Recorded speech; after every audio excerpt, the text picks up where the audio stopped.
Welcoming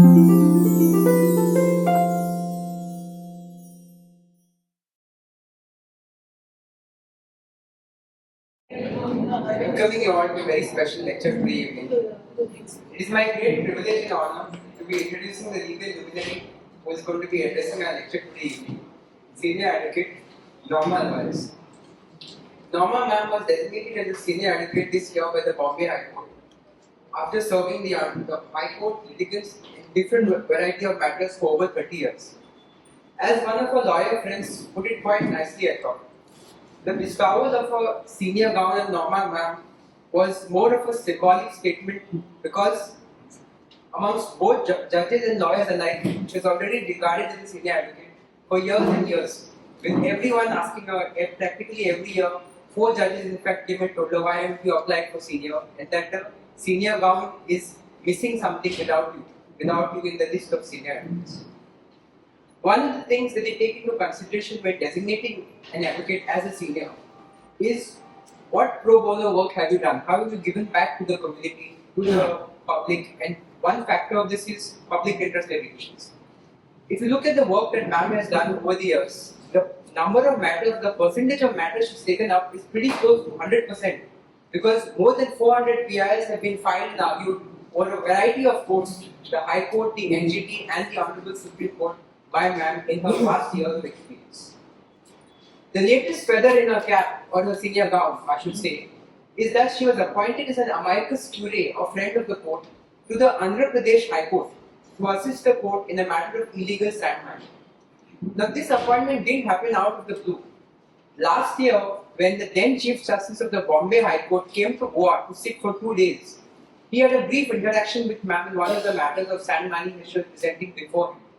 And he was so impressed by her skills and experience in that matter that 1 year later, when he is now posted as the Chief Justice of the Andhra Pradesh High Court, he appoints ma'am as the amicus curiae to deal with illegal sand mining in Andhra Pradesh. And that is why people often say, you have a round of applause.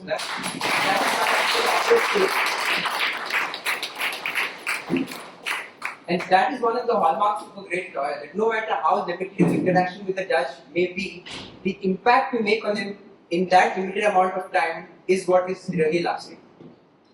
Advocate Norma's expertise, which she will share with us today, is mostly in the sphere of environment law.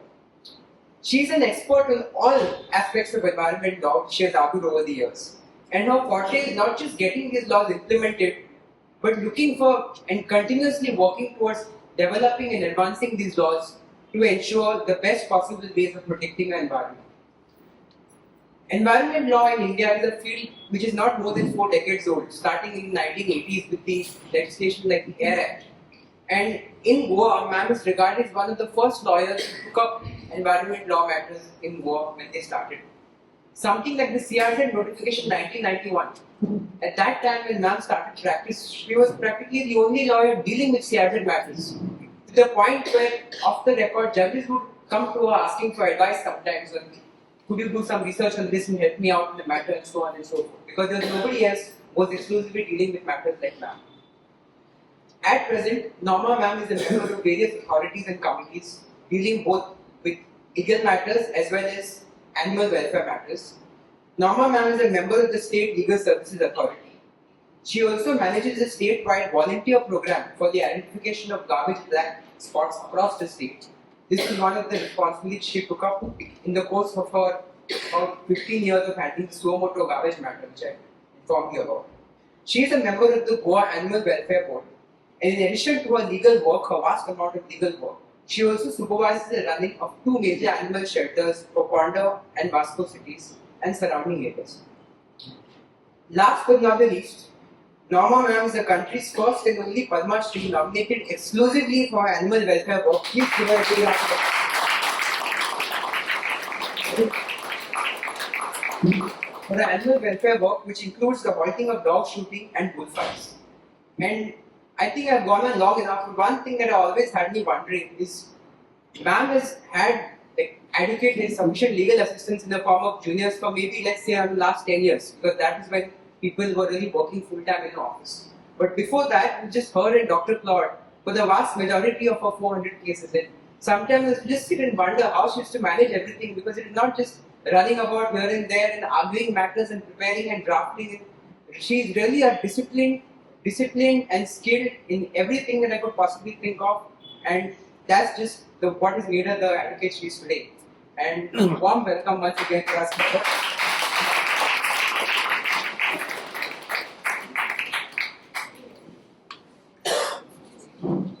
Thank you for that very flattering introduction you have given me.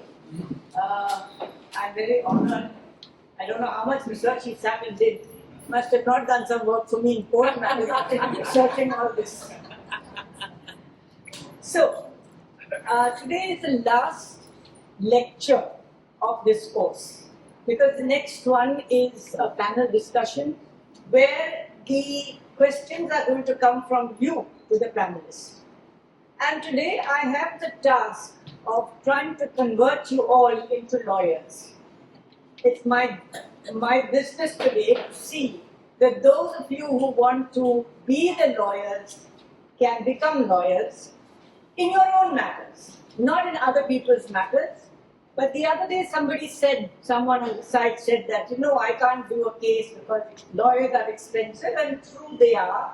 And lawyers take things in their own stride. Taking another date is nothing for lawyers, shifting the matter and so on. But if you do want to argue your case, if you're not satisfied with how things go generally, fortunately the Indian judicial system allows individuals to argue their cases.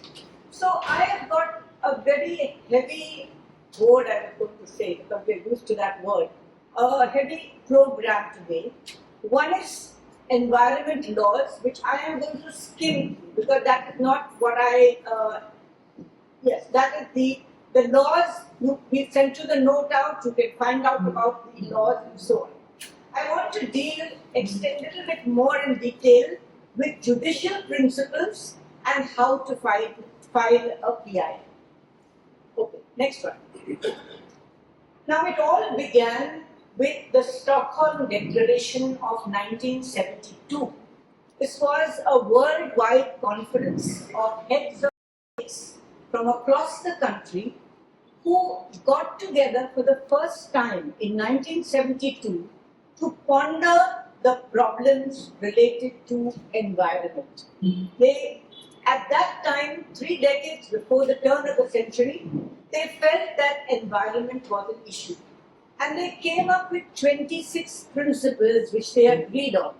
And you will be pleased to know that our own Prime Minister at that time, Mrs. Indira Gandhi, was one of the leaders in this Stockholm conference who propagated a number of environment principles and who then replicated them into environment laws for India thereafter.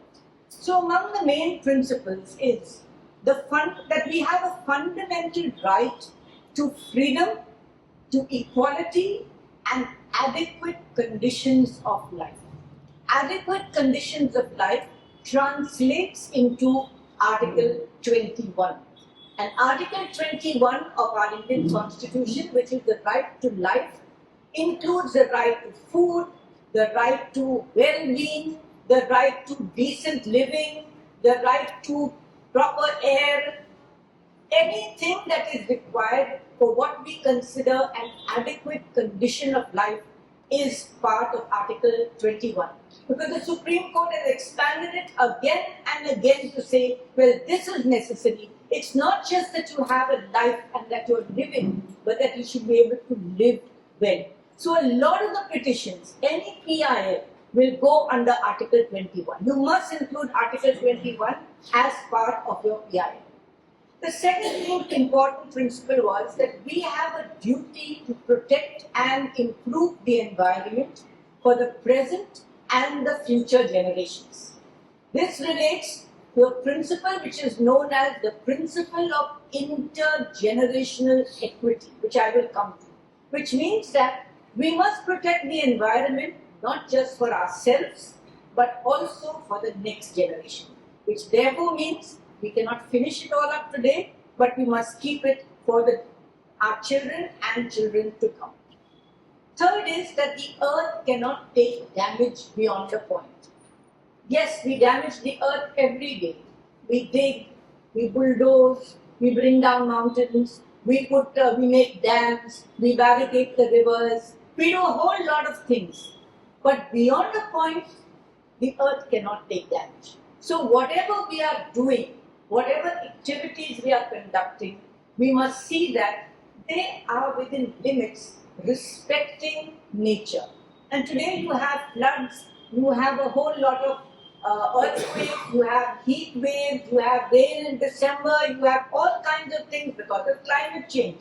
And yet there are governments, including ours, who sometimes will not acknowledge that climate change is a reality. The next is on natural resources, that is point 4 and 5. The capacity of the earth to produce vital, renewable resources must be maintained and restored. So the earth, there is something called renewable resources and there is something called resources which are non-renewable. The non-renewable resources are your minerals, for example. They don't become every day. They have been made thousands of years ago and that's what we have. The renewable resources is rain, water, streams, rivers, all these are air, all these are renewable resources. So we must take care to protect and maintain the renewable ones and we must see that we safeguard the non-renewable. Because when they are over, they are over. If you have a cake and it's over, it's over. But if you have water on the table, you can bring more water and that is a renewable resource. And finally, that development must be sustainable. Sustainable means it must balance the development and the protection of the environment. Next slide. With this, we go to judicial principles. Now, what are our judicial principles? There are 5 judicial principles that you must keep in mind. And pay attention to the judicial principles because if you are filing a PIL, see that you can include one of these principles at least in your case. Because judges, when they look at a case, what's the problem and so on, they look at the law. They may not find you strictly within the confines of the law. They may say this is not exactly. But if you bring a judicial principle, which we always do, for example, in the Goa Foundation, at least 1 or 2, then it means you are in keeping with the thinking of the Supreme Court. Because judicial principles have been framed from time to time by the Supreme Court, expounding the law to give a picture of what protection of the environment means. So the first one is the Polluter Pays Principle. Very simply it means those who cause environmental damage must bear the cost of repairing the damage. If you cause environment damage, you must bear the cost of repairing that damage. Now this principle is based on an earlier principle which was called the principle of absolute liability. What was the principle of absolute liability? Once an activity that you carry on is inherently dangerous or hazardous, it is up to you to take all the steps to prevent damage from occurring. Let me give you a simple example. Let us say you are cutting a very big tree in your compound. There are houses around by. You have called somebody to cut the tree. The man is going to begin to cut the tree. Now, it is the responsibility, your responsibility through the person you have engaged. That activity is inherently dangerous insofar as if it collapses, it will damage everything else. So it is up to you to take enough precautions to see that damage does not occur. You cannot say, I did the best that I could. I did everything. I don't know what happened. That is not acceptable. It's not in a simple thing like cutting a tree, but it is in industry, for example. You are using some chemicals, some material. If it explodes, whose responsibility? Bhopal gas disaster is a big example. They ran for years and years. One fine day, everything. You can't say I had everything in place and I don't know what happened. So the principle of absolute liability is that you are responsible. And the principle of polluter pays is that if something happens, then you must make good the damage. The advantages of this principle is that financial responsibility for pollution lies squarely and only on the polluter. Secondly, it acts as a deterrent. It means that you know, if something goes wrong, I'll be responsible, I'll take care. Thirdly, it means that businesses get incentivized to introduce pollution negative costs. They introduce systems into the working of the industry which will see that there is no pollution because they know that polluter pays principle is there. Now, compensation, how is it fixed? It is supposed to be commensurate or equal to the harm cost. GCZMA has a calculation which they have made for environment costs for damaging the coastal. There is a formula which you can get, but GCZMA has one. NGT also had done this earlier, but presently what NGT does is it takes it at 5 to 10% of the project cost. So what is your project cost? If there is some damage caused, they levy 5 to 10%. We'll give you one or two small examples of polluter pays principle. The village of Shirgaon, completely devastated by mining. 80 hectares of agricultural field rendered non-cultivable. The court said that the mining companies will restore that field. They will see that all the weeds are removed, they will turn the soil, they will do what is needed to bring the fields back.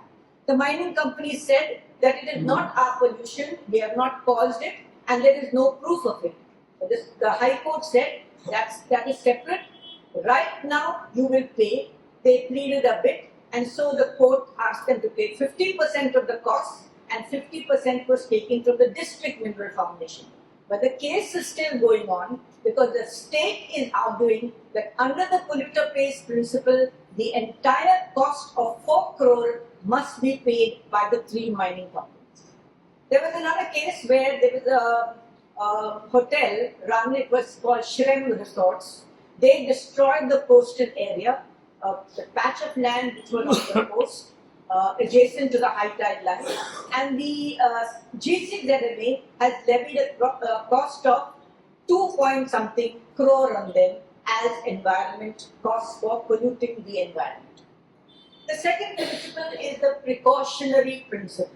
The precautionary principle, as you can see, it advocates caution when there is uncertainty about the risks of a particular action or a policy, especially in situations where scientific knowledge is incomplete.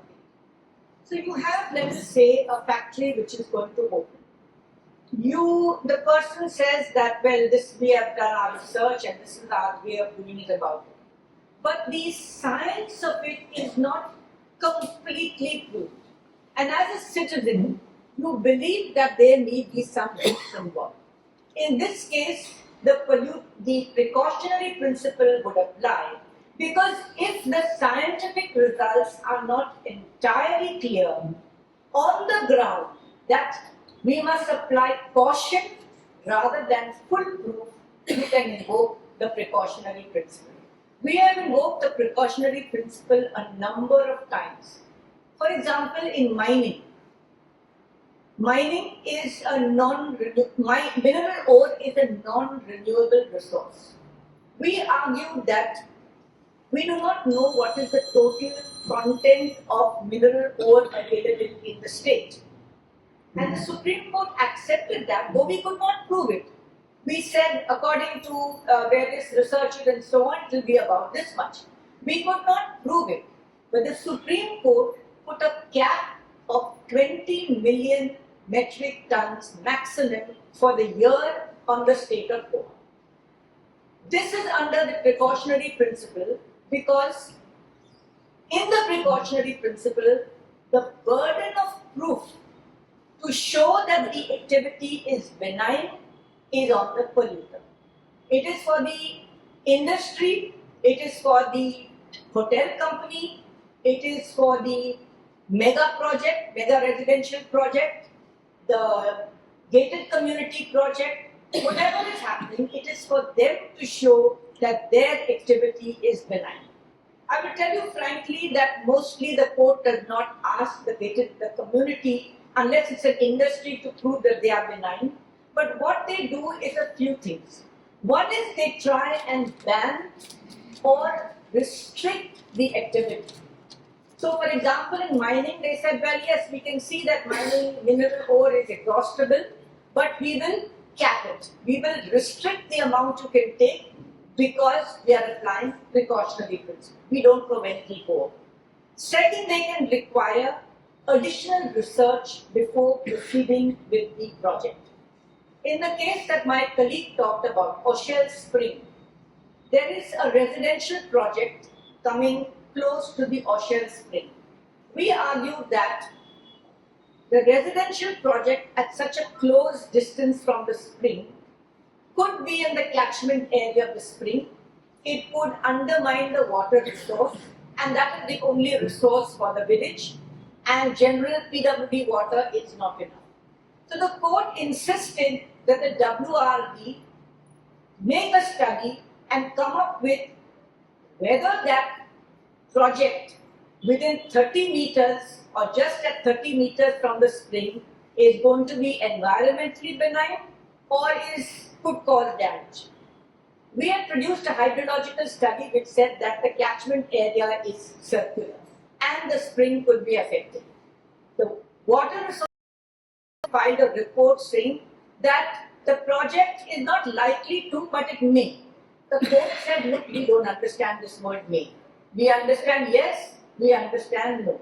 So they made them go back and do a study again on whether they are confident that the project will not affect that spring. This is research done. They have come out now with a report which says that it will not affect the spring, but because they have run down the report which we have brought, we are taking some instructions to find out. The issue that I am trying to explain to you is that when we do not know whether something will happen, we have no scientific proof, we have no certainty, then the court sometimes will ask, what research have you done before you allow the project? Even the Korbori highway, we are fighting for the trees which have to be felled. The tree felling officer did no study before they allowed the felling of trees. So that project is going ahead, so there is not much we can do. We are trying to save what we can. But essentially, the authorities are supposed to do enough research. The courts ask for research. And if you can weave this into your petition that there has been no research done and some more study has to be done, you can get that kind of relief in your project. A third thing that can be done by the courts, and they do, is they try to implement solutions in the alternative. They say, okay, this is what you want to do. But why can't you find another way of achieving the same thing? Why can't you do something else to achieve what you want? We took a petition called LED fishing. You know, the fishing which is done by the trawlers and the rampunkals, not the rampunkals, but the trawlers essentially. And the court said, yes, we understand that it's your livelihood. We understand that fish comes every year. We understand that the Goan economy depends on fish, that people need the protein and so on. But find alternative ways of getting that fish that you want without using those LED lights which will exhaust the entire fishery. Now the parties argue that no, there is enough fish, they will come back and so on. But because we are not certain of the outcome, the court looked at alternative solutions to deal with fishing on the high seas. The next principle is the Public Trust Doctrine. Public Trust Doctrine means there are certain resources of public assets, which are so very important to us, that these assets must be held in trust by the government. The government is a trustee. The government is a trustee of our rivers, of the sea, which is our coastal areas, of the air we breathe, of the hills which are around, of our lakes. All these are public assets, and the government is a trustee. And as a trustee, it's like you are the person responsible for a minor child. If a minor child's parents die, they appoint guardians who are trustees. So the child inherits a lot of money from their parents. The trustees look after it till the child becomes an adult. In the case of environmental resources, the state, the government is a trustee of our public resources. Now, being a trustee, it has two things, two sides. One is the government must look after these resources. Therefore, if you find rivers are being polluted, if you find hills are being cut, it is the responsibility of the government to ensure that that does not happen. This other side, the flip side of the Public Trust Doctrine, is that individuals have a right to access the public assets.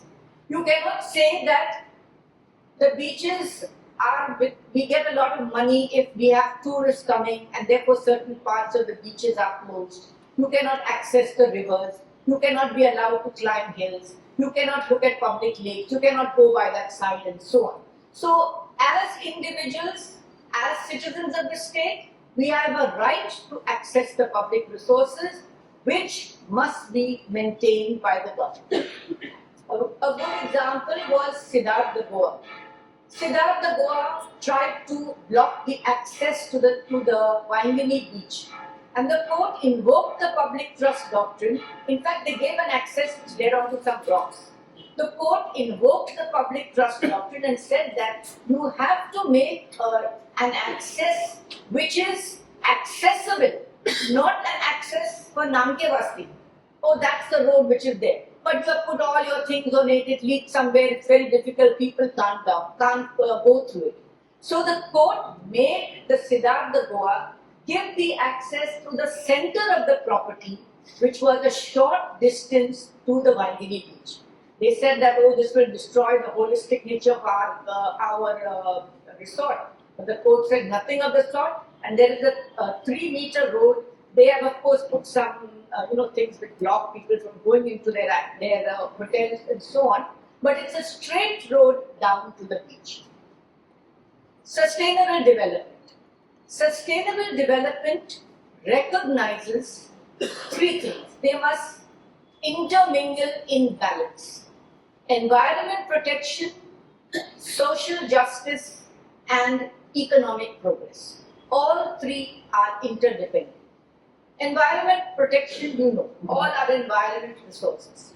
What is social justice? Social justice means that the basic needs of people must not be compromised. You are putting up a gated community, you are going to block the access of people.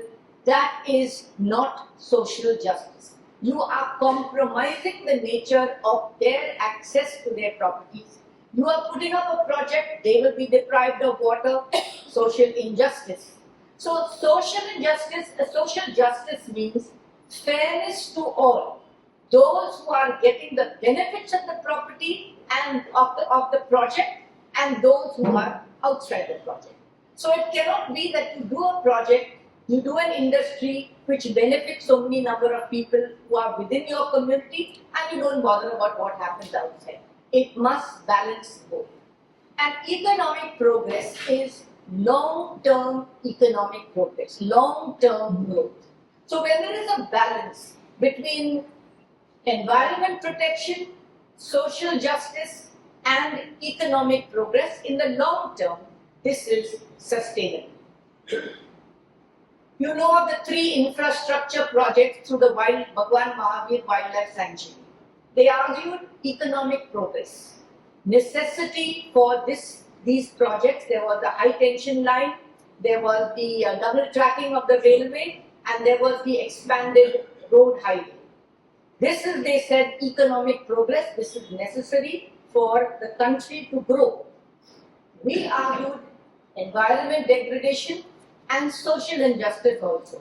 Because while there is environment degradation, you are only benefiting a certain number of people who are going to get the benefit out of that, which is you're going to transport coal to the railways, you are going to, those who are using the highway, you are making it faster and speedier, and the high tension line was to provide power to South Goa, extended power to South Goa, which you could also get from the western grid as well.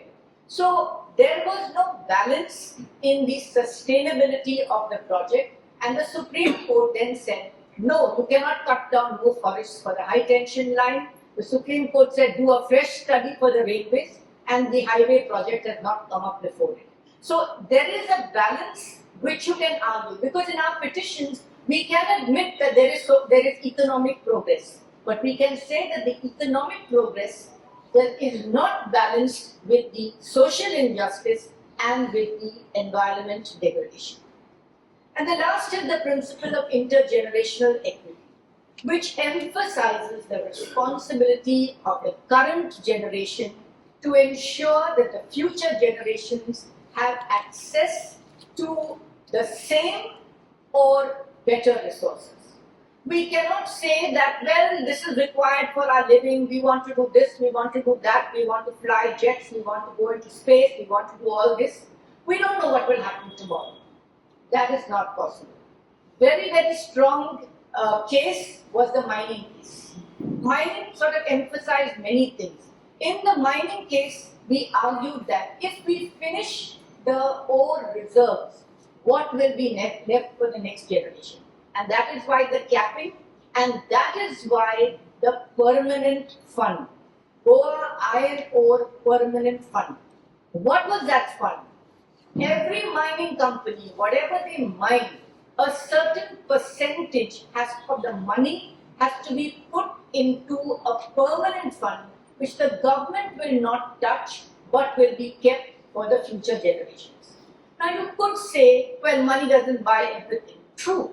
But if we can invest that money to provide for some other resources which the next generation can get, to compensate for what we have taken away, the idea is that we must keep something for the next generation so that they are not bereft of it. Okay, these are the 5 principles, and with this I go to, go back to the next slide.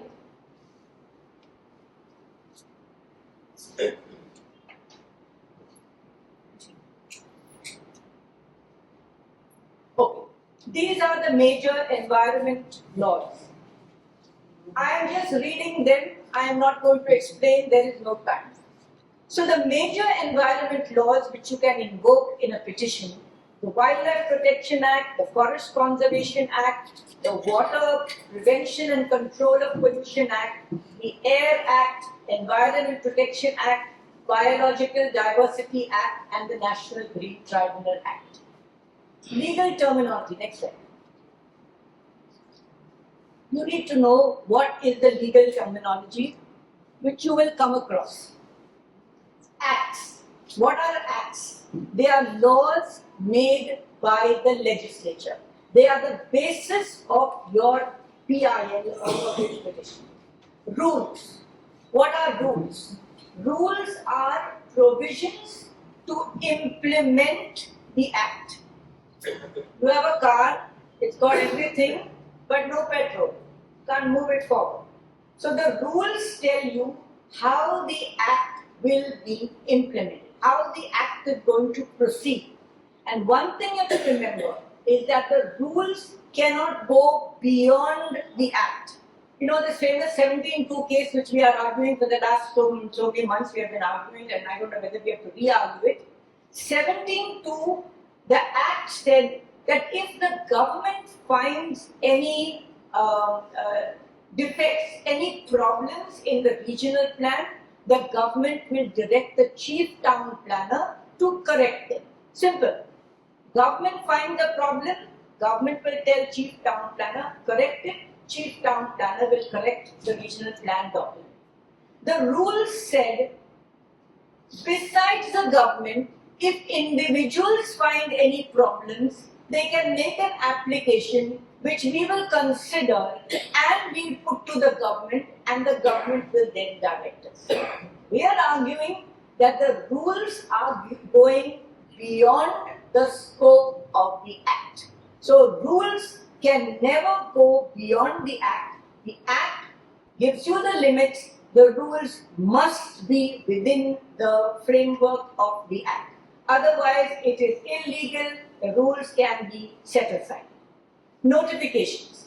Notifications are subordinate legislation. They are subordinate laws. They are laws which are within the main Act. There are a lot of notifications issued by the state government and the central government from time to time because they take particular aspects of the Act and they expand them and they give them some legal basis. Amendments. Amendments are changes which are made to the Acts which become law. When an amendment has to be published, they publish the draft amendment. And as citizens, we can watch for the draft amendment and they give you normally 60 days to make comments or make objections. As citizens, if we are careful and if we pay attention, we can raise our objections to those amendments before they are finalized.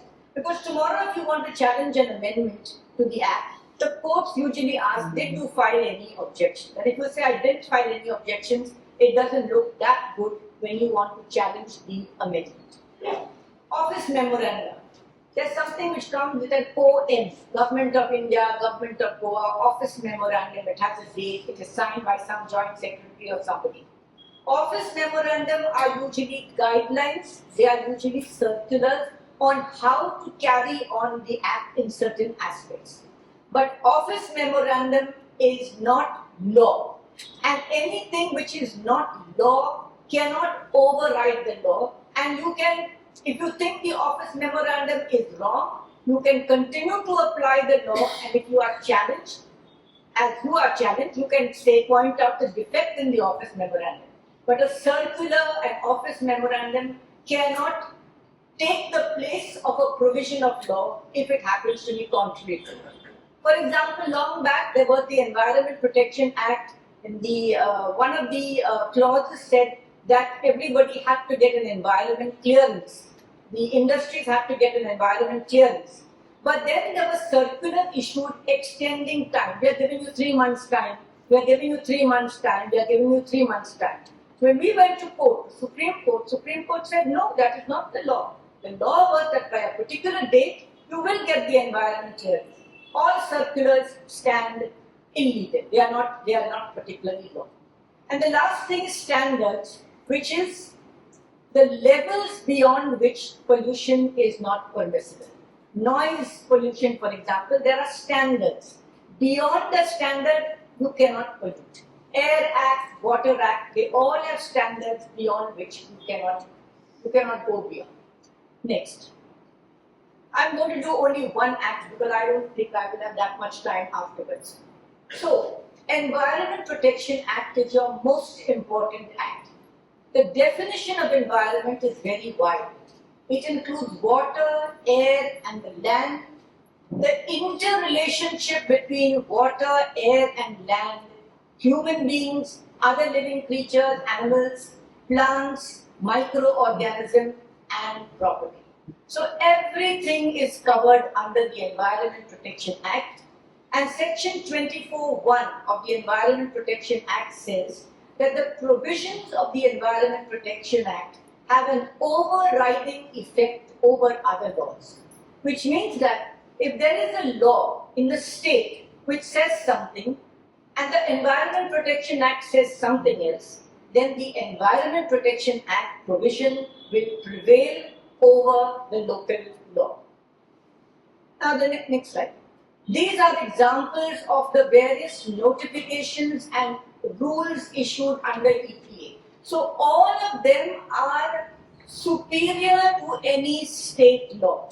Noise pollution, coastal regulation zone notification, environment impact assessment notification, solid waste management rules, biomedical waste rules, plastic waste management rules, and e-waste rules. Next. One of the acts is the Environment Impact Assessment Notification 1994, which was amended and revised in 2006. I'm mentioning this one because in the case of the Environment Impact Assessment Notification, it is a notification which examines the impact of a project on its environment. And there is a schedule, and that schedule lists all the projects which require an environment clearance. So the EIA notification is examining what will be your proposed impact on the area. You looked at the principles that I told you. So before we start the project, we want to consider what will be its impact. And one of them is construction which go beyond 20,000 square meters. So when there is a gated community or a multi-dwelling unit which is coming up in the neighborhood, it means most likely it will be a project which requires an environment clearance. And therefore it's important to find out in the list when they start construction, there is a board outside which says what permissions they have got, whether they have got an environment clearance. Certain projects have to go to the central government, to the Ministry of Environment to get an environment clearance. Certain projects go to the state government for an environment clearance. In many of them, a public consultation is required, a public hearing. It is called by the collector. It is supposed to be held in a place which is convenient for the community, and the collector holds it. The minutes are taken down, and the proceedings and what decisions are taken, what people are vote in favor of it, against it, is sent to the ministry. There is a general feeling that the ministry does not bother about the public hearings, they do what they want. But it's one of the means of us citizens thinking about what is the impact of that project on the society and raising our objections to it. Another reason for attending these public hearings is because you get documents pertaining to the project. You don't know anything. We don't know what is coming up. Somebody said there's a project coming up. There's a public hearing. Now the documents related to that public hearing must be given to the public, must be made accessible to the public. From that you come to know what kind of structure they are building, how long it is, how many structures are going to be there, how many swimming pools are going to be there, where is the water source coming from. We have been considering this project which is in Perne Taluka, which is supposed to be a township which is coming up. A large number of people coming from the Mopa airport into that Perne township and going away after that. The number of people coming there is 10 times more than the population living there. So that is one of the projects which is an environment impact assessment is required for it, and they must get an environment clearance for it. One more thing, in the environment clearance which comes, there are a whole lot of conditions which are given. We feel very despondent when the environment clearance is given because we say, oh, we have lost. Actually, we have not lost all, because it is our responsibility and something that we can do to follow up on those environment clearance conditions. These conditions are not very easy, they are quite difficult, but nobody follows them up, so they don't do it. But if we follow up the conditions, we can always challenge a project, even if it has started by pointing out, they were supposed to do this, they have not done this. They are supposed to do, they have not done this. And it's a simpler matter for the court to direct the implementation of those conditions which go with the EC. National Green Tribunal Act. It is a specialized body. It comprises equal number of judicial members and expert members. Judicial members are usually retired judges. Expert members are people who have some expertise in pollution, in coastal regulation, in forests and so on. The NGT is presently not in a good condition at all. But it is the only place we can go to for issues relating to the acts which are listed in the schedule. And the acts listed in the schedule are the Environment Protection Act, the Air and the Water Acts, and the Forest Conservation Act. So if you go to the High Court with a petition on these subjects, they will most likely tell you to file in the NGT. There are 5 tribunals in India: Delhi, Bhopal, Pune, Kolkata, Chennai. Goa falls in the Pune category, jurisdiction of the Pune NGT. Now, they deal with these violations in the form of affidavits which you file. In the NGT, you can always appear in person. In the NGT, you can appear through video conferencing. You can make out your case in the NGT through a VC appearance. The NGT always tends to insist that the petition is filed, the application is filed, the response is filed, and so on. Once they are concluded, they will hear the matter. NGT can give interim relief. They can give you interim relief, some order they can pass, but they will never pass an order if you have not given a copy of the application to the respondent side, to the other side. In the NGT, they are not called petitions, they are called applications. So you can file two things, an original application or you can file an appeal. You file an appeal against some order which has been passed by the Pollution Control Board, by GCZMA. You can appeal that order.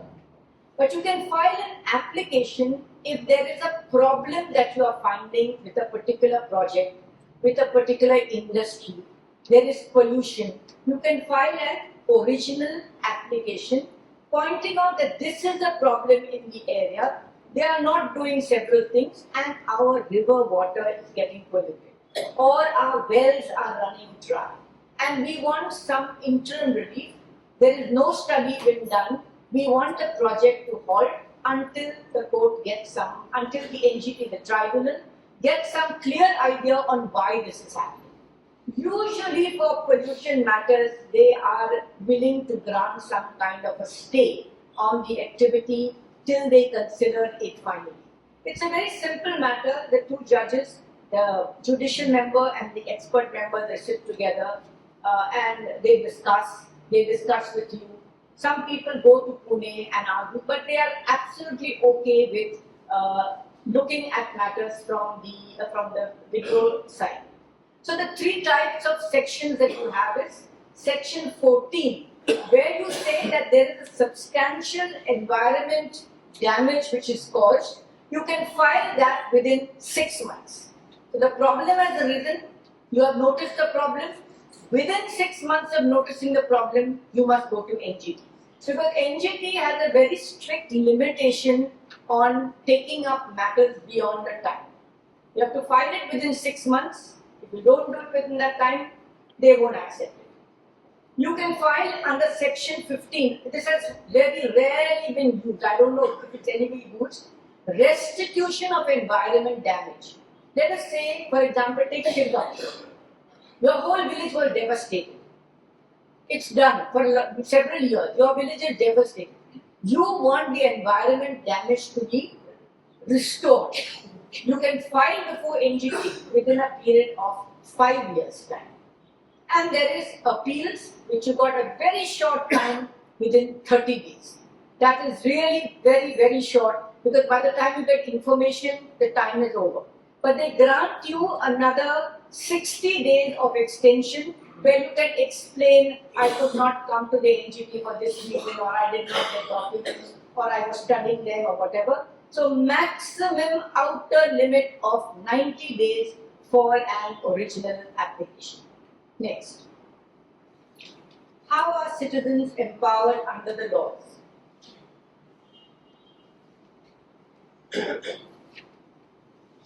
Number 1, participate in the legal process. Take part when things are happening relating to law. Keep a vigilance on your surroundings. Be aware of what is happening. Some construction is coming, something is happening, don't pass it by. If there is a construction, it must have a board with the permissions. Don't wait for the building to come to second floor and then say, oh, this is a problem. See if you can study the laws, the rules, the amendments, the notifications, whether they make sense to you, whether there is a problem.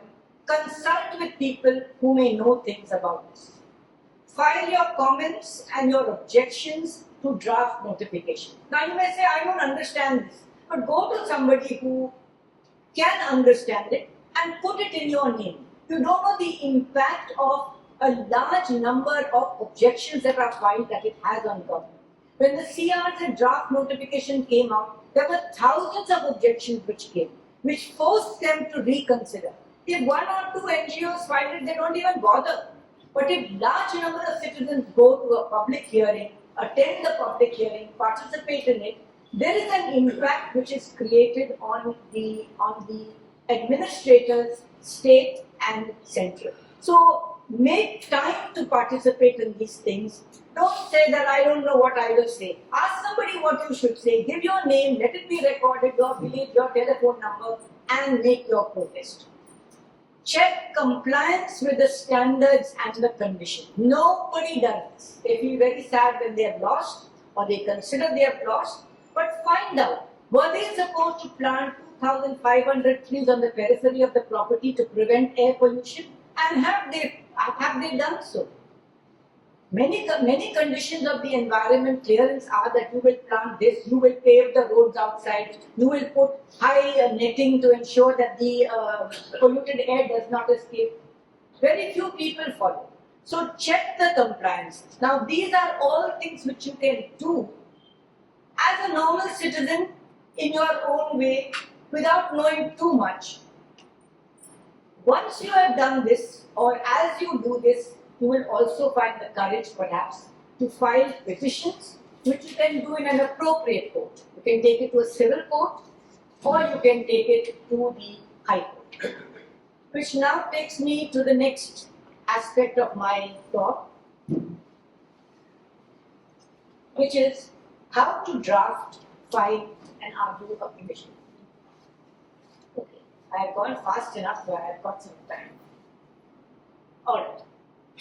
How do you draft a petition? How do you draft a public interest litigation? First of all, you must have a clear idea what is the subject of your PI. There are many issues which come up. When people come to us with a petition, they tell you several things, that there is noise, that there is also water pollution, there is this, there is that. What is the main subject of your petition? Because in any petition, you can have one or two, maybe three subjects, maybe. But you cannot have 10 things that are wrong with it, although there may be 10 things that are wrong with it. So you must know what is going to be the focus of your petition.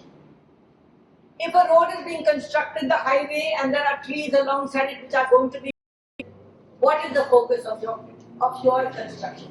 Is it that of your petition? Is it that the highway should not be constructed for X, Y, Z reasons? Or is it that the trees should not be felled for X, Y, Z reasons?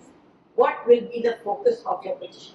Because if you take that the road should not be constructed, the state will come up with a necessity for the road, which they will say there are traffic jams, there is too much of pollution, there is all this kind of thing. We hope to take it to the flyover. If you come up with the trees which should not be felled, they will come up with, this project was planned 5 years ago, there were no protests, we have made some arrangements to fell some trees, we are going to replant and so on.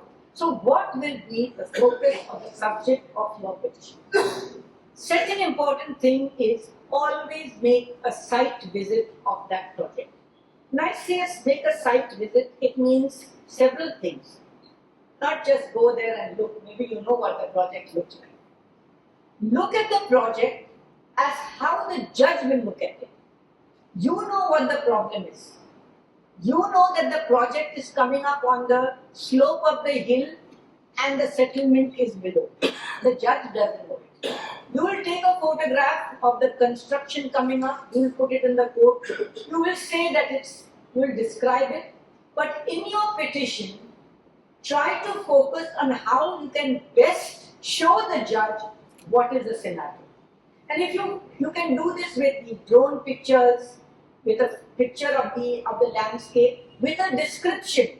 On the left hand side is this, on the right hand side is at the bottom is this, so that some picture comes before the judge. And if you can get a good photograph, nothing like it. I find that this, that expression it speaks 1,000 words, very, very correct. Invest in a good photograph which shows the impact of what is happening at the site. If it's a hill slope, all mud is being, destroyed, the bulldozers going through, trees are falling down, etc.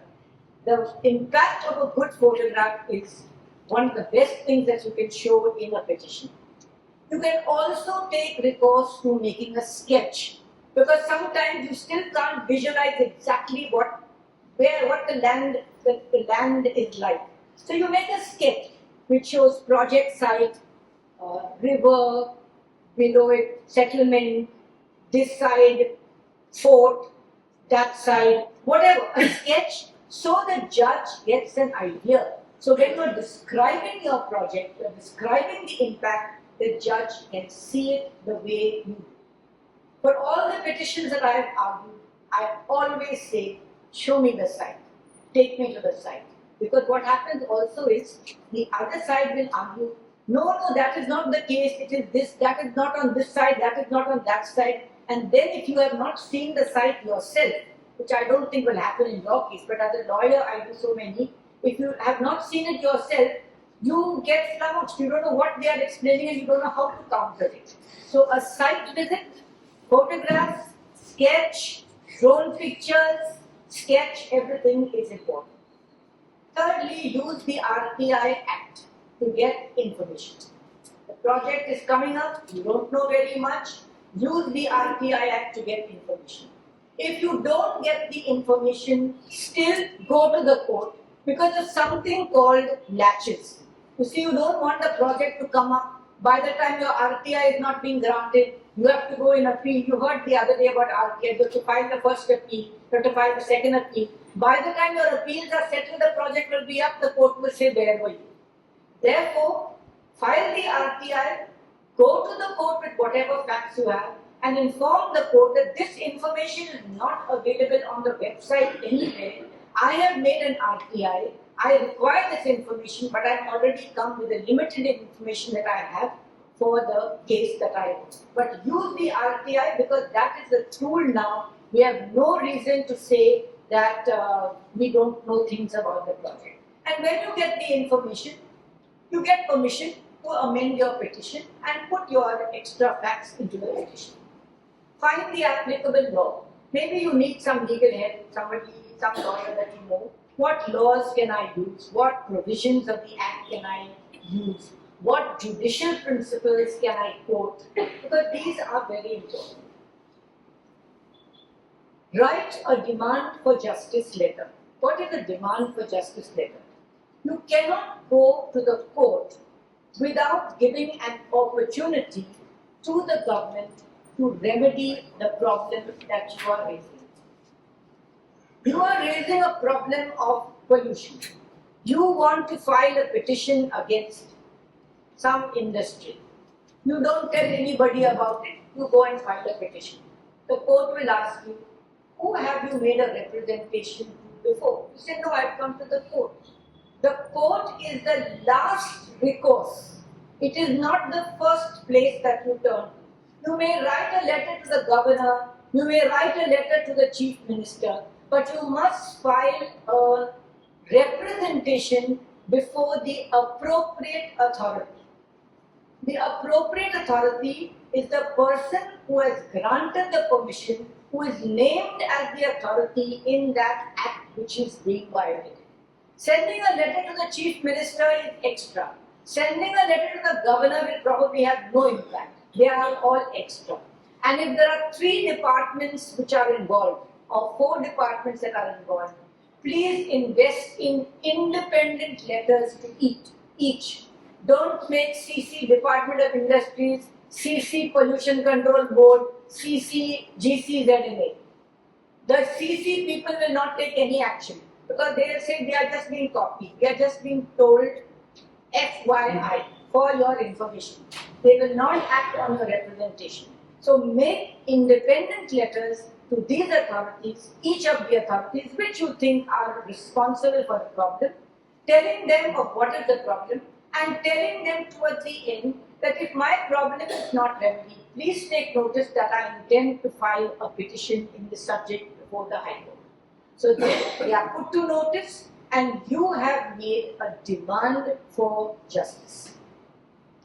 Then check whether there is an appeal provision which is provided which you have to use. See, sometimes for a construction license, you want a construction license to be quashed. But there is an appeal provision before the director of panchayats. So if you go to the court pointing out that this construction is in violation of whatever law, the court will say, have you appealed the permission? Have you appealed that permission? You will say no. So when there is an appeal provision, you must exhaust the appeal, then go to the court. If you file the appeal and there is no answer which you get for 2 months or 1 month or whatever, you can go to the court. And you can say that I have filed an application, I have filed my appeal, I am not getting any response. Court will direct them to take a decision within a particular framework of time, and they will give you liberty to come back if you are not satisfied with that decision. Courts always do that. If you go and say that I have filed an appeal, nobody is taking action, they will call which is the authority, have you received their complaint, take a decision within 30 days, give the decision to the party. If you are not satisfied, file a petition, come back. Sometimes they keep the original petition alive, but not often. Mostly they will dispose it of and you just have to go back to the court again. The last thing you need to know here is that only the NGT, the High Court and the Supreme Court can entertain these public interest litigations. You don't go with them before the civil court. There you file a civil suit, but a public interest litigation where you want a writ to be issued, you go to NGT, you go to High Court, or you go to the Supreme Court. Okay, now you're preparing your PIL. Let's assume that you are going to prepare your PIL. The first thing you need to examine is locus. Locus standi was referred to by judges, by the speakers right in the beginning. It means, why are you here? What business do you have to be here? Now you are filing a public interest litigation, which means it is for the benefit of the entire community. But you are resident in that community also. So the thought immediately arises, are you filing it in personal interest and pretending it is a public interest litigation? Therefore, you must disclose in your petition that I am a resident of that neighborhood as well. However, I am filing this petition for the benefit of the community. So that it doesn't come in rejoinder from the state that, well, this is supposedly public interest litigation, but this gentleman is living on the top floor of the same building. You see? So that should not happen. So look at locus, see whether there's any relationship that you have. You have worked in the industry for 25 years, you have been dismissed for some reason, now you decide that I'm going to file a public interest litigation on pollution of that industry. Surely it's going to come out that this gentleman was employed in this industry for 20 years, now he is no longer a person and he is filing against it. So check the locus and anything which relates you in some way to the litigation which you are filing, disclose it and explain it. See how you can explain it as best as you can, that while you were connected with it in some way, well, this is in public interest. The next thing you have to know is you do the facts of the case. Get your facts right. Let us say you don't want to file the PIL yourself, you want to take it to a lawyer. Still follow this procedure. Put down all the facts of the case, related to the facts, keep your documents, your photographs ready, they will become your annexures. So if you are saying that there was a permission given on so and so date by so and so permission or so and so body, you need to have the document which says that this is the permission which becomes your annexure. Think of the grounds or the reasons or what are the violations. First think of what is the violation and what reason you have to oppose it. And there those judicial principles will come in handy, because your reasons for opposing it can very well rest on the judicial principles which the Supreme Court has expounded as part of the law of the land. And then think of the prayers. The prayers are the reliefs that you want. What do you want? What is your final relief? Your final relief is to close the project. You may not get that. It may depend on whether the project has started, whether it is in the initial stages, whether it is in the pre-preparation stages, or whether the buildings are already come. It all depends on that. It is not impossible for a court to order a demolition, but it is harder to order a demolition of things that have already come up. It's easier if the buildings are not yet up, which is why it's important to go on time, to go as soon as you can. That's why I said to you, while you file the RTI, start the preparation for your petition, even though a few steps here and there may be missing. There is something called the main prayer, there is an interim prayer, and there is an ad interim prayer. An ad interim prayer is a prayer which you ask for before the petition is even heard, which means that you make out a case for urgency in the relief.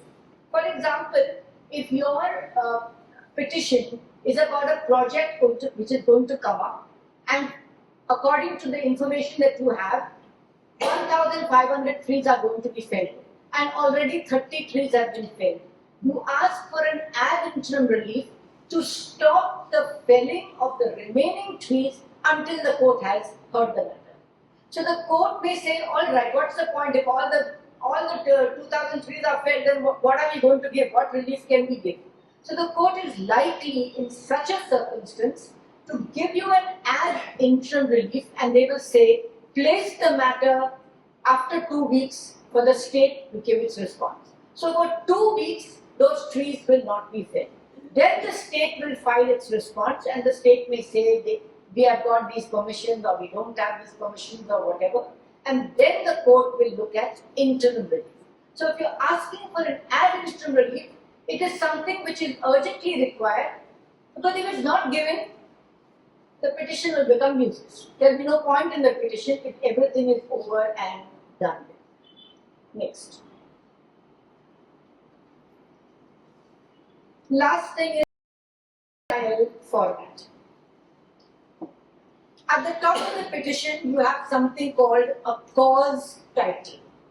The cause title is the list of the parties to the petition. You are a petitioner. Your friend is petitioner number 2, somebody else is petitioner number 3, somebody else is petitioner number 4, versus who are your respondents? State of Goa, Department of Town and Country Planning, Forest Department, GCZMA, Panchayat. These are the respondents, and that is called the cause title. Now the cause title, when we look at it, it indicates what are the problems going to come up. Because if the forest department is the party, it means that there is something about the trees which is in this matter. If there's the town planning department, it could be something about the construction, the road, the width, etc., etc. State of Goa is normally a party. You cannot file a PIL or even ask for a writ if you name only private parties. You may want the action against the private parties, but the writ is issued to the government to take action against the private parties. So you have a private party, whatever company or whatever project or whatever it is, but you have the list of the departments.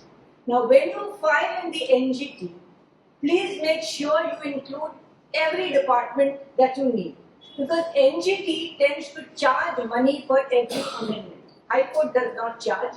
If you say, I left out this party, I want to add them, courts grant permission. But NGT, for every amendment, they make you pay a fee. So therefore, you have to be very conscious of what parties you are putting in the NGT appeal that you file or application. Here it's a cause list, it's a cause title. In the beginning, you have to state in an introductory paragraph what is your case in short summary. It could be one paragraph, two paragraphs, maximum three paragraphs. You have to give the gist of your case. What is the gist of your case? The gist of your case is that the structure is coming up on the beach, it is in violation of the CRZ notification, it is this much already constructed, or it is just beginning to be constructed, or whatever. Or the gist is that there is an industry which is coming up, which has already come up. It is spewing polluted air into the water. It is discharging into the stream. That stream is being used by people for bathing and drinking water and so on and so forth. That's your introduction of your entire case. And then there is something called prelim paragraphs. The prelim paragraph is a format that the court has made for a public interest litigation. That prelim paragraphs are certain statements you have to make. You have to simply say them. One among the statements is that I have filed this petition. I have not filed such a petition before. I have done enough research on this project. If the court imposes costs on me, I will pay them. These are statements that you make that show that this is in public interest. I have got information from various sources. All this kind of thing, there are certain statements you must make. There is no civil or criminal litigation which I am involved in regarding this aspect. You may be involved in some criminal litigation somewhere else, but regarding this problem, there is no civil or criminal litigation which is pending with it. Then you state the facts of the case, whatever they are, your facts of the case. Then you state your grounds. Then you give your reliefs and your prayers. Then you file your annexures. And at the end of it, you have to file an affidavit which says, I say that the contents of paragraph 1, 3, 7, 9, 15, 24 are true to my own knowledge and I believe it to be true. And I say that the paragraphs of 2, 6, 7, 9, 12, 15 are my submissions which I make and which I believe to be true. So the submissions, the facts, you cannot state wrong facts. You must state correct facts because you are saying that you know them to be true. And the submissions are what you submit. I say that this will cause severe pollution. I say that this will do this to it, whatever. Those are your submissions, which may be wrong, but you believe them when you're filing the petition. At that time, you believe them to be true. My thing has gone away. What is the next slide? Yeah. Yeah. Okay. Is that the last? Okay. The last thing is the PIL process. What happens when you file a petition? As I told you, the petition comes up. Say you're asking for ad interim relief, the court will ask you what is the reason for it. You will tell them why you want ad interim relief, the court may give it. If not, the court will listen to you and will issue notice to the respondents. Notice means it will tell you, give a notice of your petition to all those parties who are named in the cause title as your respondents. You may have to pay something called a process fee, which means you go down to the registry and you pay the money for that petition to be sent by whatever post to the respondents. After that, you will get an affidavit in reply from the parties, to which you read them and then you can file a rejoinder, which means they will say what they say about your petition. You can rejoin. You can point out that this is not exactly correct or this is additional something which I want to say. They may file another affidavit to which you can file a Sr.Adv.Norma. So that process goes on till all these pleadings are complete. And the last thing, and finally your matter can get heard, but one way that I have found, oh, I've still got one part. One way that I have found is in a petition. One of the ways of moving your petition is to file miscellaneous civil applications. A miscellaneous application is a small document which you file making a request for a small thing which leads towards your end of your petition. So if you don't have some information, you can file a miscellaneous application asking the state to produce certain amount of documents which they have and which you don't have, and the courts usually grant these kind of miscellaneous applications. And the last thing is how to argue a petition. Everyone is nervous as hell if you go to court. Even lawyers like me, seasoned lawyers, you have a moment when you are wondering, I hope I get something, I hope I can present it properly. With butterflies in your stomach, the mouth goes dry, you don't know whether you can speak 2 words even. And that is normal. It happens to everybody. So, court decorum is, please don't dress in the flashiest shirt that you have. Dress soberly, dress decently. You can go to the platform. If you don't remember, you don't say my lord. You can say your honor. You can say sir. You can say anything which is respectful. See that you have those tags for your important documents. Don't flag everything because you won't know where to read. So there must be 2 or 3 or 4 documents which are important. The permission granted, the problem called, the photographs. Those documents you should know.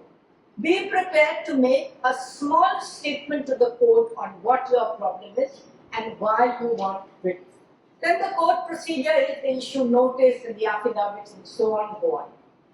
At the end, they list, if they find you have a good case, they admit your petition.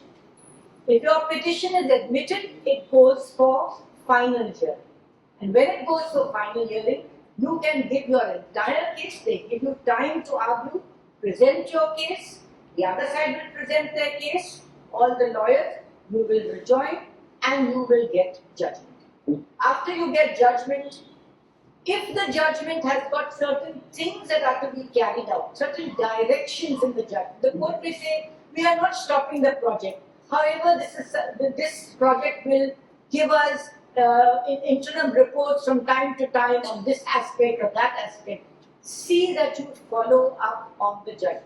It is terrible if you have argued a petition, if you have got certain conditions, certain projects, certain things which have to be done, and you forget about it. Because that is a waste of court time, a waste of your time, and a waste of a judgment.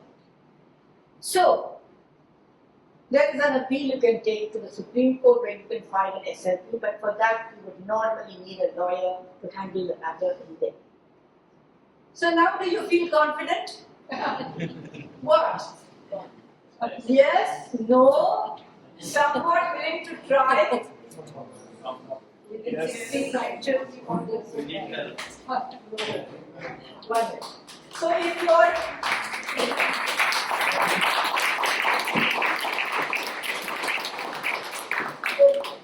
even if you don't want to file a PIL on your own, use this information as a preparation to give to a lawyer you want to go to. Because it will help the lawyer to draft your petition faster if you at least get the main issues that I have pointed out. What are the facts? What are your grounds? What are your documents? What are your reviews? This much if you can give to a lawyer, it makes it much easier than going to a lawyer with a bundle of facts and nothing else inside. Okay, I'm now open to questions.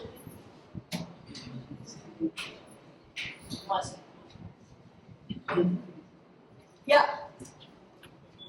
There it is. Okay, Letter petition. yes, I'm sorry. Letter petition. Okay. A letter petition is it was a letter petition which introduced the whole idea of public interest litigation. A letter was written by an inmate of a jail pointing out certain inadequacies in the jail, and Justice Bhagwati took note of it and converted it into a petition. So a letter petition is a letter that you write to the honorable judges of the Bombay High Court and Goa. You state what your problem is. You state your case. You write your entire letter in whatever, a foolscap page or whatever, and you ask the court whether they will take it up as a public interest litigation. You give your name, you give your address. Don't send a letter without any name and address, because that means you don't want to disclose who you are. Now, if the court takes cognizance of your letter, they will issue a notice to you, and you can go to the court when the date is given. They will give you a date, and the court will ask you whether you have written this letter, and yes, and they will ask you whether you can get a lawyer, or whether you can. They won't ask you if you can answer it in person. They'll ask you that they are willing to take it up. Do you want to get somebody, or should we appoint someone? At that time, you can tell the court that you are not in a position to come to the court regularly and daily, but you will help whoever is appointed by the court to argue your letter petition. And the court then appoints an amicus curiae, a lawyer who will listen to you, present your case for you, and assist the court in sorting out the problem. Many times these noise pollution matters have come to the court through letter petition, because citizens cannot spend their time coming to the court and pursuing a petition. Dates are given, especially when you come, they will say next week, we will take it up next week, they give you different dates. So it's essentially a letter which is written in simple English, stating the problem and stating the reasons why you are coming to court, and what is the effect, and what are the reasons, what is the impact that is being caused to you as a citizen when you come to the court. Someone at the back is over there. Yeah. I have a question about, you mentioned that for development, there is a ECA that needs the environment clearance, and there is a minimum size of the development. What is that size? And do developers circumvent the need for an ECA by having it in phases, or amalgamate the project by doing it in pieces? The schedule has got a large number of activities like coal plants, thermal plants, roadways, highways, mines, extract the minerals. All these are in the schedule, and each one has the limits within. So minerals could be within a certain area. Production of industry could be certain limits. Development of projects could be a certain area of development. I mean development in terms of residential development. Yes, so that is 20,000 square meters. Now, can somebody circumvent it, and would they do it? Try to do it. If it's a project is 19,000 square meters, well, then it doesn't require an EC. That is a possibility. But you know, in the case of sand mining, there was an issue of 5 hectares. 5 hectares and above required an EC. So a particular party set up 4 projects for sand mining. This was in North India. Each of them 4.5, 4.5, 4.5, saying I will not get an EC. But when there was a petition which was filed pointing out that this was what was done, the court said that this is not a way, this is really circumventing our law, and then said that, well, we will remove that ceiling and you get an EC for any value of sand mining. But there are these projects and they do try to go below the limit, and if they are below the limit, then they don't have to get an EC. Phases, no. Phases would become, doesn't get out of it. You are in the project. So the whole project has to be disclosed. Whatever the project is, unless they are not disclosing a second project. Suppose they are saying we are only going to build this one project. You can't ask them whether you are going to build a second one after 5 years. That is not possible. But you need to look at the schedule and see what is the activity which is requires an EC and what is the limits, what are the boundaries of it, what is the circulation.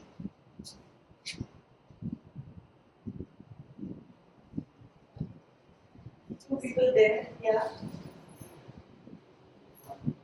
If one pair is already in the process and if I have some information about that subject, how I can put up that subject before the court?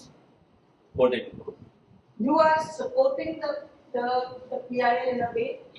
Yes. Would you be supporting? Yes, like this. So, if there is some PIL which is filed and you also want to say something on it, if you are supporting the petitioner, then you can file what is called an intervention application.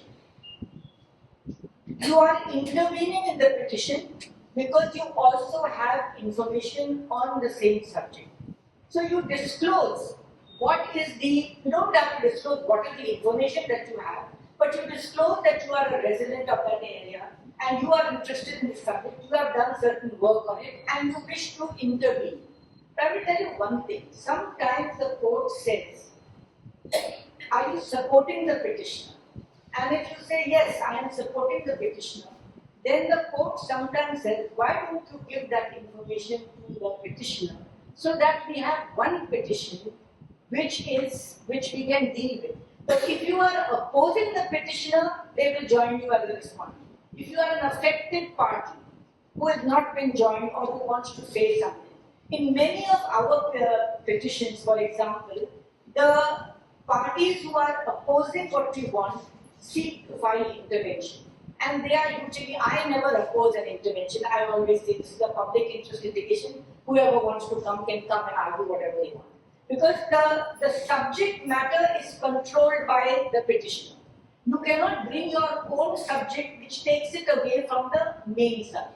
Like I have a petition, for example, now challenging the dump mining policy. 2 mining companies have sought to be interveners in the matter. I have said all right, because they are affected by the policy in the sense that I am trying to change certain things in the policy and that will affect them. So they are respondents. But if somebody comes and says that I want to say something about the policy and I support the petitioner, the court may say, why don't you give the information to the petitioner and they will present it. In which case, it is better to file an independent petition, then the court takes both together. So if you file your own petition on the same subject, see that sentence that there is no, I have not filed another petition on the same subject doesn't mean that there is no other petition on the subject. It means that I have not filed something.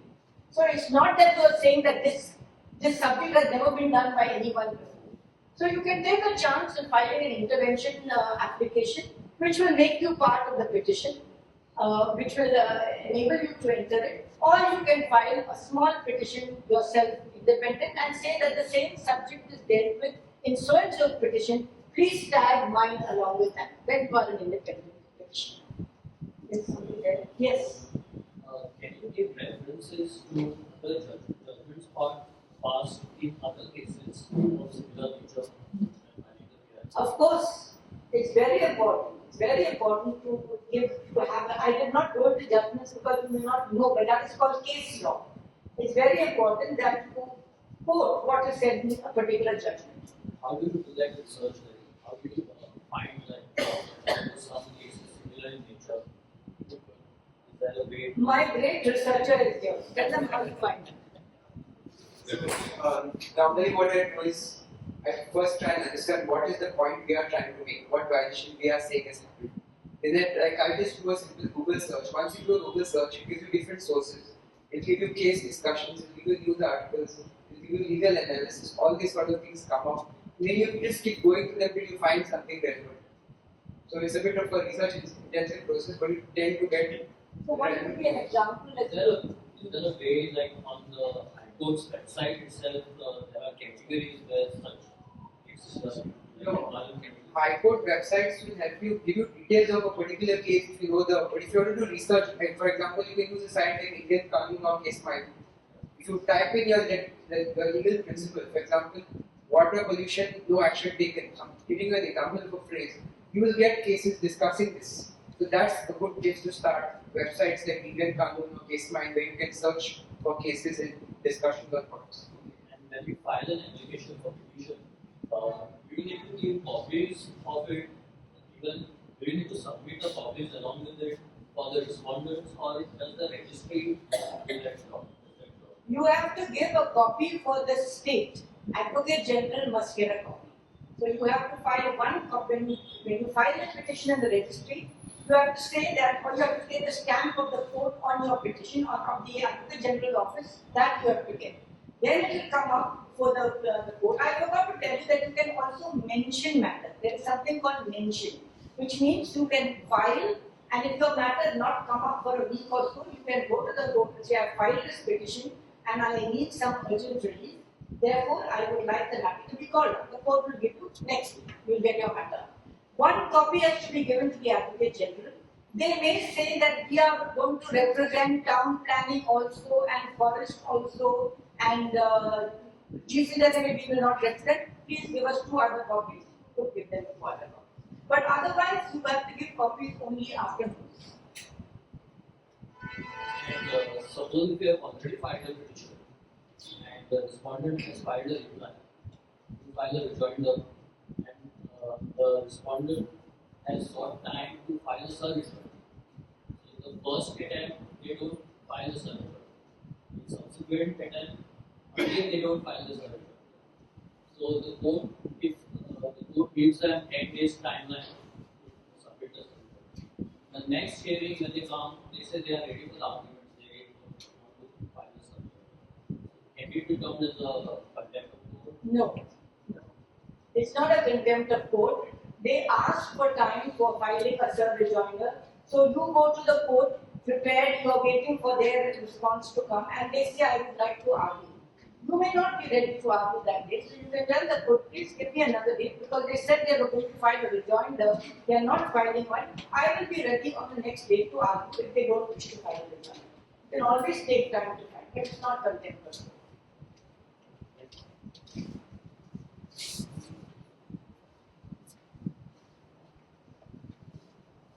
If we complain of illegal construction to the panchayat, then panchayat calls for a site visit. There are multiple illegal constructions. There the panchayat calls for those parties, and there are arguments between those parties, and the issue is fizzled out. In such a case, can we directly approach the High Court in a PIL? So, your case is that you have complained to the panchayat, and the panchayat has called for a site visit, and finds that there are multiple illegal constructions. Panchayat calls for those parties that will issue the show cause notice or what? If the panchayat issues the show cause notice, then the reply of the parties will have to come for that. If the panchayat simply calls them and tries to settle the whole matter, yes, of course you can go and file a PIL. You can say that you made a complaint to the panchayat. Panchayat called for a site inspection. This is the site inspection report. If you don't have the site inspection report, ask the court to tell the panchayat to produce the site inspection report. After you know the date in the site inspection report. And then there was some deal which was made between the parties and the panchayat, and no action taken, but court will immediately issue direction. These are cases where courts are happy to issue directions. They are willing to issue directions because the court's aim is to try and bring that problem to some kind of a conclusion where the legal question is arising. So, making a visit, filing a report, doing a study, getting some documents, all these are what we consider preliminaries. They don't want to decide a matter if there's no site visit. They don't want to decide a matter if there's no study done. So they try to do all these small things, which is what you can also try to do for miscellaneous application. If there is no study, then you can file an application saying there is no study done on this particular aspect. Please direct that a study be completed. Court will direct a study and within a certain period of time. So yes, you can always approach the High Court in the PIL. Just because you participate in a site inspection is no reason for you to say that, oh, I've compromised and I have already gone and met the panchayat. No, that's not it.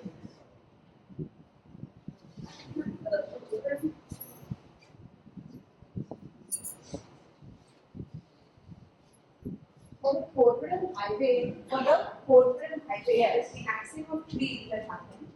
If you're saying that it's mandatory for an environmental clearance to happen even from the government side, if they are taking this notice for axing so many trees, and if that wasn't done, isn't that against the law? I mean, to begin with, was it required? It wasn't required. I don't know, I'm asking you. I think it is, right? I mean, isn't that? No, for highways, there is a length of the highways for which an EC is required. So 100 kilometers. Okay. So if it's not 100 kilometers, then it is 90 kilometers. That's why I told you, in the schedule, for any activity, there is a limit which is there. So if it's not there, now see this Bombay Highway incidentally is about 5-6 years old. They have been trying to build it for a long time. The parties opposed it, the Bombay people opposed it, all the lands on the side. They went up to Supreme Court. The Supreme Court directed that they'll pay their compensation and so on. So today, the people who have approached us, they are telling me also, please see if you can stop the highway. How can I stop the highway? I cannot stop the highway. We have come 5 years too late. Or people have tried already, and rather it is people have tried and have not succeeded. So the highway will come up. And our issue is that for 5 years you knew that that highway was going to be constructed. Why did you not move the trees, do the replanting, do all this work? Because now what we want to do is, there is that Bombay High Court in Quanta which is supposed to be coming up. I've told the people over there, please keep a watch on any meeting which is happening. If you want to protect those trees, I don't know how many trees there are on the highway, but they surely will be. Let us start now. Let us find out how many trees, and before anything happens, see whether you can get an alternate route first of all. Today it's too late to ask, in Bombay to ask for an alternate. The whole scheme is laid out. Also, secondly, all these petitions that we get, and they want to have numbers in petitions. Does that really help? No, I did not say what a number You is. know, there are making these change.org or many other petitions Yes. that causes and hence citizen action being required. Does that really carry weightage, and does that really, have any kind of No, not in legal terms. Not in legal terms. It may influence, they say if you get 15,000 signatures, then we will do this and that, but it's not a legal way of doing it. Yeah. Okay, my colleague draws to my attention that in the Save Mole campaign, they used a number of all these techniques, getting people to sign petitions and so on, but eventually they sent it to the Central Empowered Committee, and the Central Empowered Committee looked at all those, and in the Central Empowered Committee's report to the Supreme Court, they placed all this amount of data, which was signatures from scientists, from teachers, from people in the hospitality industry, from lawyers and so on, and it made some impact because the Supreme Court in its judgment did mention that there is a signature campaign and all these kinds of people did. But it eventually has to go to a legal process in order to register as a petition. And that cannot be used as saying that a demand for justice, I signed a petition for so. That doesn't work there. You got to make a direct demand for justice. Yeah. Regarding the Bombay Highway, Oh. What am I going to do with Bombay? the question is, the preface to it is that there was a doctor on the other side of the highway said, don't move any of that. I'll take my compound back. At that time, no one wanted to have anything to do with it. They wanted from that the other side. They wanted everything else to be demolished. Once all everyone else was demolished, only I think a week or two ago started this hue and cry about a tree. Where is sleeping? Where is sleeping all these years? And The question is, the notification was when? Now after 90%, 99% of that work is done, now what was the government working? No, it was not 99%. In fact, the permission for the tree felling, the application was made on one day and the permission was granted on the next day. There was no study done of what would be the impact of felling 616 trees. And why did the forest department not take time to consider what is the impact of the trees on the living heritage of the place. The forest department stand was that everybody else has given permission, so I am granting this permission. That is not an assessment of the impact of felling tree cover.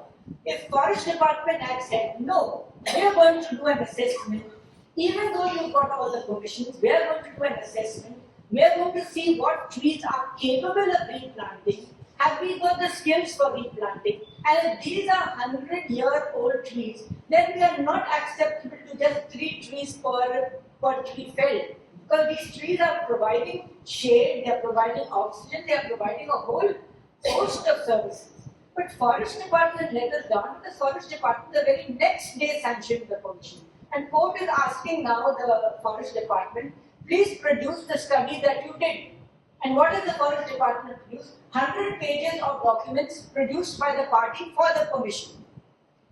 That is what they have produced. So they are saying that we got all this, so we granted the permission. There is no assessment which is done, which is vital.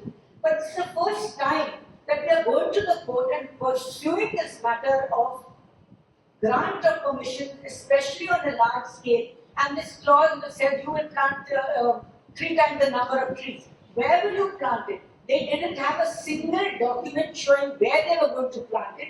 They didn't have a single document showing what trees they were going to plant.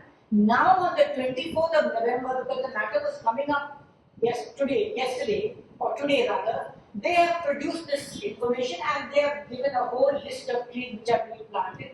How they will fit into that land, we still don't know. But it's a beginning which is being made. So in future, this kind of directions can be fine-tuned. We can get what is the area per tree, what would a banyan tree occupy, how much area it will give, what would a fig tree occupy, what would a mango tree occupy. You can't say I plant 1,600 trees in this much area. Will you plant small trees like this and are they not going to go big and don't they require space? So all this has to be considered by the forest department, which they have not done and we are trying to push it on this. Why people didn't object and all that is not something I can answer.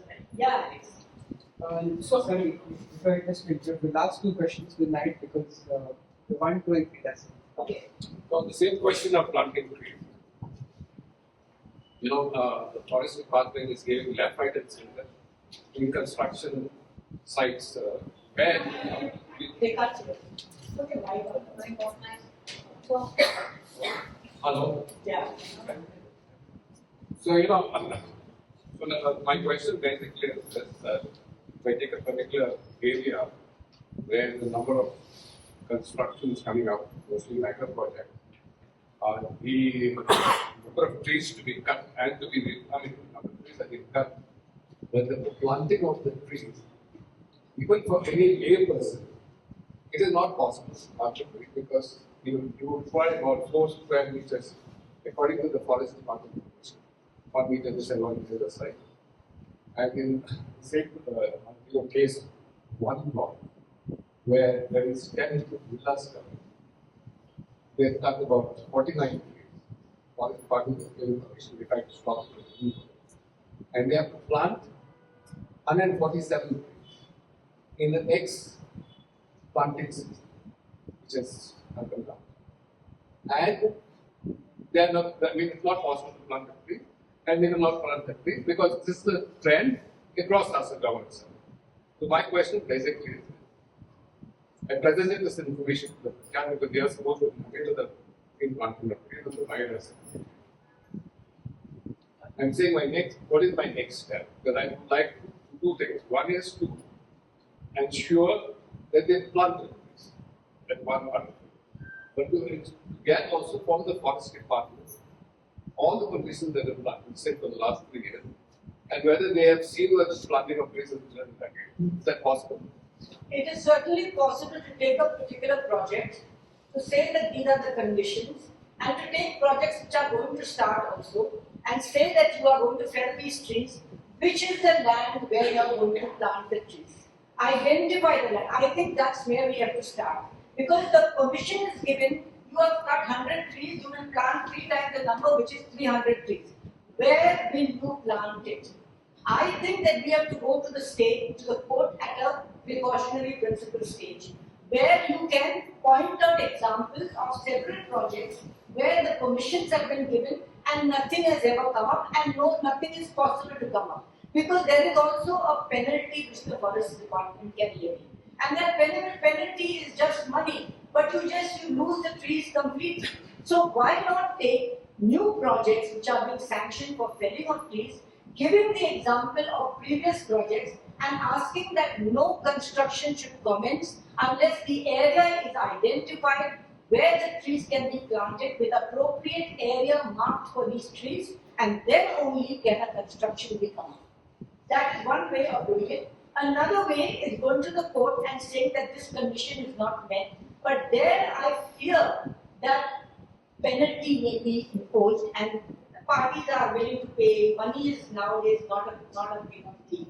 So that is possible. So can you demand also, like you get an architecture or whatever drawing for construction, can you demand that giving the permission, because then that also Mark the area. mark the area planted. I think we should do that. It's not been done before, but I think it's time that knowing the experience of past projects, because the person will say, now it's true, I can't, but I will pay whatever costs are there. We can look for environmental compensation, which are huge costs, not for the forest department is taking 500 rupees per tree or something like that. You can look at huge costs, but you may not get. See, all petitions start with small issues, which you then, with experience, the forest department comes by. They know that you're going to go for this kind of thing. Monitoring the ones which have already got these permissions. Ask under RTI how many permissions has the forest department given in the last 1 year for us. Get the permissions, check out whether the trees are planted or not planted, go to the court with a new construction coming up and point out the problems in the previous ones and say that the construction cannot commence until we got an area for planting. Other ways of doing things. Yeah, sorry, two questions on that. That's it. With regards to Bombay Highway, I've personally observed and shared the pictures with activists and advocate pathway, even videos. I think hundreds of trees have already been axed, and none of the trees were numbered. And a tree that actually had a diameter maybe spanning 1 to 2 kilometers and was basically protecting everything from rain and as of now, sun. People are, you can say, I don't know. Do you know whether they have permissions? I don't know anything. I want to help. You have to make an application to the forest department, find out if they have permission. You can go to the court saying these many trees have been felled without any permissions. Because the workers, I just asked them, I did the recording while they were speaking. ये क्या हो रहा है? Madam आपको पता नहीं वो बड़ा रास्ता आ रहा है, इसके वजह से पूरे ये पेड़ काटे जा रहे हैं. And now it's progressing further than ES. So I believe it's really. Well, you have to use the RTI to get to know whether there is a permission or not. As a PIL will file. As a PIL will file. No PIL file yet is not on the mobile, not on that. Yeah, somebody else who said you. Who's talking?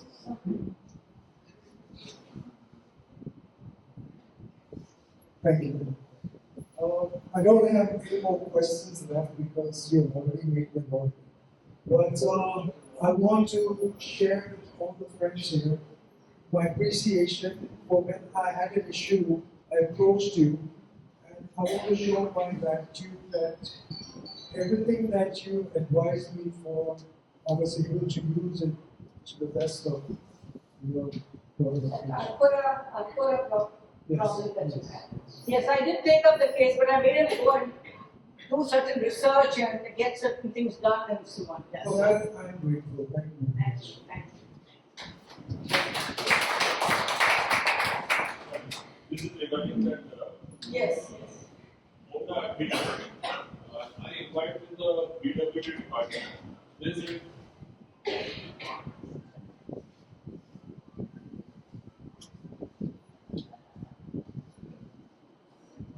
so what they said is this is not a part of that highway, but some black spot where the accident takes place. that is identified, then we have given permission. We have taken the permission for tree cutting. That is what is supposed to be. So I'll put idea and get it. But if they are taking a fallen tree, where are they replanting them and what kind of trees they are replanting? They can't just simply fell trees saying that these are accident spots. What research have they done to find out that this is accident spots? All these inquiries have to be. But earlier they are given thousands of trees are cut for highways. That which I have to check. Without What will I do with your information? like you said that with that petition, this Bombay petition, we can use that information.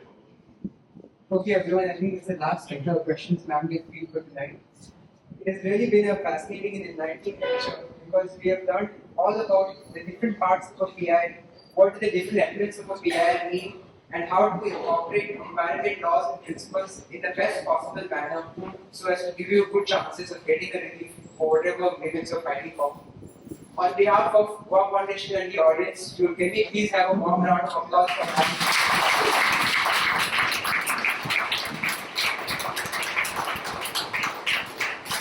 I would like to call to the stage and then ma'am to open up our. Thank you.